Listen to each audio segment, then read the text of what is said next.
Hello and welcome to Ankit Chaudhary education. आज की class में गाइस पास्ट ईयर के क्वेश्चंस डिस्कस करने वाले हैं electricity chapter class 10th physics. तो चलिए शुरू करते हैं और डिस्कस करते हैं आज का पहला क्वेश्चन, जहां आपसे पूछा हुआ है कि how is the strength of magnetic field near a straight current carrying conductor. अच्छा, जो स्ट्रेंथ होता है मैग्नेटिक फील्ड का एक स्ट्रेट करंट कैरिंग कंडक्टर के पास, वो किस तरीके से वैरी करेगा गिवन दो कंडीशंस पे। ये दिख रहे होंगे आपको। सबसे पहले एक बार देखते हैं और समझते हैं कि स्ट्रेट करंट कैरिंग कंडक्टर के इर्द गिर्द आखिर मैग्नेटिक फील्ड कैसा दिखेगा। तो ये आपके सामने डायग्राम है, जहां पे आप देख सकते हैं ये मेरे पास स्ट्रेट करंट कैरिंग कंडक्टर है और इसके आसपास जो आपको सर्कल्स की फॉर्म में चीजें दिख रही है, ये मैग्नेटिक फील्ड लाइंस हैं, राइट। अच्छा, अब सवाल ये आता है कि यहाँ पे करंट जो है वो कैसे फ्लो कर रहा है। तो जरा मैं इस डायग्राम को आपको जूम करके दिखाता हूँ। आई होप आपको अब दिख गया होगा। ये देखो, ये चीज दिख रहा है, ये जो चीज है ना, ये सेक्शन, ये रिप्रेजेंट कर रहा है किस चीज को? ऑब्वियस सी बात है, करंट के डायरेक्शन को, यानी कि आप ऊपर की ओर करंट को भेज रहे हैं। इतना समझ में आ गया?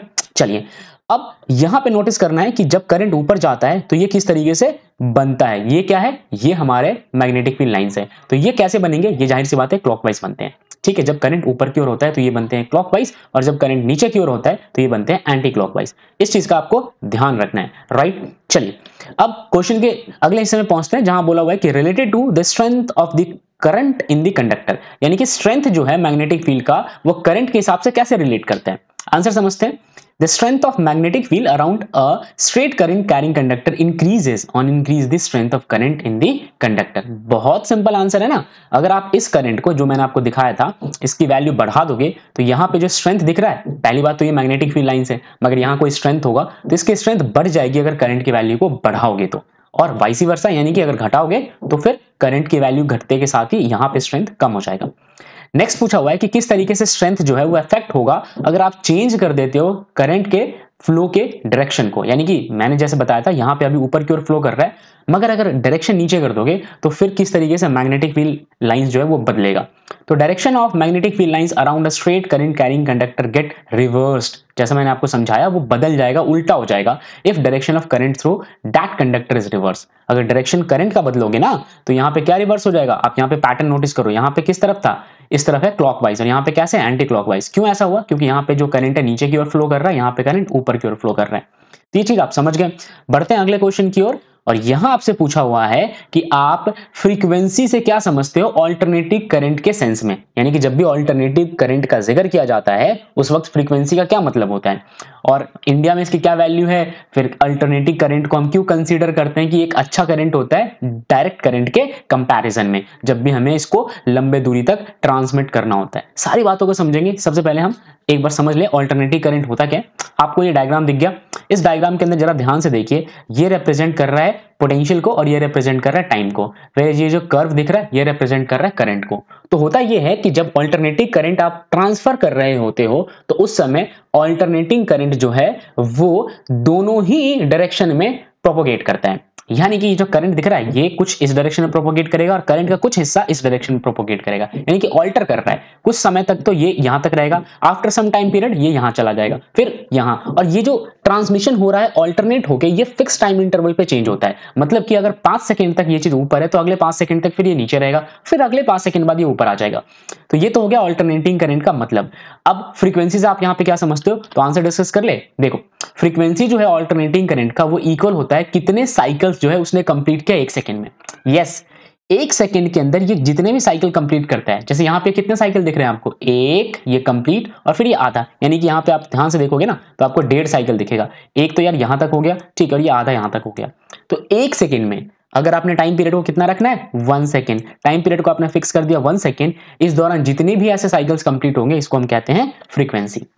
समझ गए? इंडिया में क्या वैल्यू है भाई? इंडिया में जो वैल्यू होती है इसकी होती है 50 हर्ट्ज। एसी की इंडिया में वैल्यू होती है 50 हर्ट्ज पर सेकेंड, यानी कि 1 सेकंड में 50 ऐसे साइकिल जो है वो कंप्लीट करते हैं। अब वैरी करता है कंट्री टू कंट्री और किस हिसाब से उनका सेटअप है। आगे बढ़ते हैं और बोला गया है कि क्यों अच्छा है ऑल्टरनेटिव करंट। जब भी आपको ट्रांसफर करना होता है तो आप ऑल्टरनेटिंग करंट का ही इस्तेमाल क्यों करते हैं, डायरेक्ट करंट का इस्तेमाल क्यों नहीं करते। आंसर है कि ऑल्टरनेटिंग करंट जो है इसको इसलिए इतना अच्छा कंसिडर किया जाता है बिकॉज ये लॉन्ग रेंज में जब ट्रांसफर होता है तो कोई भी एनर्जी को ना वेस्ट नहीं करता, ठीक है। Long range transmission of electrical energy because it can be transmitted over long distance. एक तो यार फायदा ये भी है कि लंबे डिस्टेंस तक इजीली ट्रांसफर हो जाता है, एंड इसमें एनर्जी का कोई लॉस नहीं होता, कोई पावर का यहाँ पे लॉस नहीं होता अगर आप डायरेक्ट करंट के कंपैरिजन में बात करो तो। अब आप ये सोच रहे हो कि पावर का लॉस कैसे होता है, बिल्कुल आप सोच के देखो ना, जब भी आप किसी चीज को लंबे दूरी तक ट्रांसफर कर रहे हो कुछ ना कुछ पावर जो है वो रिलीज तो हो ही जाएगा सराउंडिंग को। ऑल्टरनेटिंग करंट में ऐसा नहीं होता, यही इसका एडवांटेज है, या फिर आप यूं कह लो अगर होता भी हो तो बहुत मिनिमल होता है as compare to direct current. बढ़ते अगले सवाल की ओर, और यहां पे आपसे पूछा हुआ है कि भाई एक मेजर डिफरेंस बताओ एसी और डीसी के बीच में। अब एसी क्या है, ऑल्टरनेटिंग करंट, और डीसी क्या है, डायरेक्ट करंट।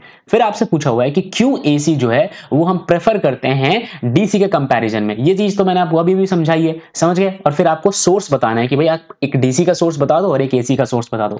सबसे पहले अगर मैं डिफरेंस की बात करूं तो जो एसी और डीसी होता है, एक तो नाम आप वहां पे डिफरेंस में लिख सकते हो कि उसका नाम है ऑल्टरनेटिंग और इसका नाम है डायरेक्ट। दूसरा, ऑल्टरनेटिंग करंट में चीजें रिवर्स हो जाती है, यानी कि पीरियोडिकली करंट की डायरेक्शन बार बार रिवर्स होती है। तो इस चीज को मैं समझाता हूं। देखो जैसे कि ये मेरे पास है पोटेंशियल और ये मेरे पास है टाइम पीरियड और ये है करंट, तो ये करंट ना बार बार रिवर्स होगा। और पीरियोडिकली से क्या मतलब है इस शब्द से, इसका मतलब ये है कि इक्वल इंटरवल के बाद ही ये रिवर्स करेगा, यानी कि यहां तक जो समय लगेगा इसके बाद यही समय यहां भी लगेगा। वेरस मैं डायरेक्ट की बात करूं तो ये रहा मेरे पास पोटेंशियल, ये रहा मेरे पास टाइम पीरियड और ये रहा मेरे पास करंट। यस, करंट जो एक ही डायरेक्शन में फ्लो करेगा, या तो आप इधर करा लो या फिर अगर ऐसा बनाना चाहते हो तो आप इधर करा लो, कहीं भी करा लो, बट एक ही डायरेक्शन में। सवाल ये है कि आप इसको प्रेफर क्यों करते हो, तो अगेन आंसर यही है कि भाई लॉन्ग रन में या फिर लंबे दूरी में अगर आपको ट्रांसफर करना है तो एनर्जी का लॉस जो है वो ना के बराबर होता है। और अगर मैं सोर्स की बात करूं तो जितने भी हमारे पास बैटरी वगैरह होते हैं ये डीसी के सोर्स है, और जितने भी जनरेटर वगैरह होते हैं ये हमारे एसी के सोर्स हैं। आई होप आपको ये चीज समझ आया होगा। अब एक अगला क्वेश्चन जहां आपसे पूछा हुआ है कि state the consequences that led to short circuit. अच्छा, तो बहुत मजेदार क्वेश्चन है। शॉर्ट सर्किट क्यों होता है उसका एक कॉन्सिक्वेंस बताना है। देखो शॉर्ट सर्किट के वैसे बहुत सारे कारण होते हैं, लेकिन जो सबसे मेजर कारण होता है कि it occurs as a consequence of failure of electrical installations due to which live wires comes in direct contact with neutral और अर्थ वायर। जब भी हमारे घर में जो भी इलेक्ट्रिकल कंपोनेंट्स होते हैं उसमें बहुत सारे तार लगे होते हैं। अब उन तार में तीन तरीके के मुख्य तौर पे तारे होते हैं, एक होता है लाइव वायर, एक होता है न्यूट्रल और एक होता है अर्थ वायर। किसी बंदे ने हमारे घर में बिजली का कनेक्शन एस्टेब्लिश कर दिया और इंस्टॉलेशन के दौरान उसने कुछ गड़बड़ कर दिया। गड़बड़ क्या कर दिया कि किसी कारणवश जो ये तीनों तार लाइव, न्यूट्रल और अर्थ, ये तीनों के तीनों वायर जो अगर एक साथ मिल गए आके तो ये चीज कहलाती है आपकी शॉर्ट सर्किट, यानी कि ये शॉर्ट सर्किट का कारण बनता है। मैं आपको यहां पे दिखाना चाहूंगा। अब देखो यहां पे ये मेरे पास है ग्रीन वाला अर्थ, ये वाला है लाइव वायर और ये वाला है ब्लू वाला न्यूट्रल वायर। अगर ये तीनों मिक्स हो गए ना, कहीं से कांटेक्ट में आ गए तो शॉर्ट सर्किट जरूर हो जाएगा।